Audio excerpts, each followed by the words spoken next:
अस्सलाम वालेकुम। सीखो सब कुछ में खुशामदीद। दोस्तों, आज हम सीखेंगे कि हम किस तरह स्मूथ लाइन को इंसर्ट कर सकते हैं माइक्रोसॉफ्ट एक्सेल चार्ट में।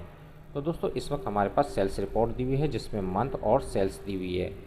जैन में 6000 की सेल्स हुई, फेब में 9000 की, मार्च में 4000 की और अप्रैल में 15000 की और सॉन इस तरह डिफरेंट मंथ में डिफरेंट सेल्स दी हुई है। अब हमें क्या करना है, हमें एक लाइन चार्ट बनाना है। लाइन चार्ट बनाने के लिए आप सबसे पहले डेटा को सिलेक्ट कर लीजिए। उसके बाद आपने आना है इंसर्ट पर। इंसर्ट पर चार्ट के ऑप्शन में आपको यहाँ ऑप्शन नज़र आएगा इंसर्ट लाइन और एरिया चार्ट। इस पर आप जैसे ही क्लिक करेंगे तो यहाँ डिफरेंट टाइप के चार्ट्स दिए हुए हैं जहाँ हम सेलेक्ट करेंगे लाइन विद मार्कर्स।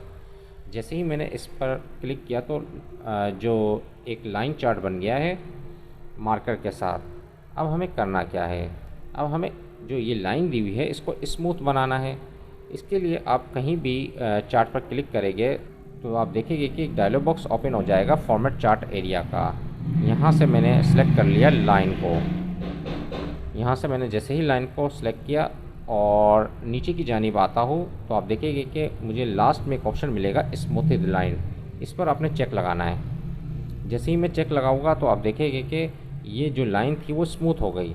अगर मैं इसको पहले हटा देता हूँ, ये आप देख रहे कि ये स्मूथ लाइन नहीं है। जैसे ही मैं इस पर चेक लगाऊंगा तो ये क्या होगा कि ये स्मूथ लाइन बन जाएगी।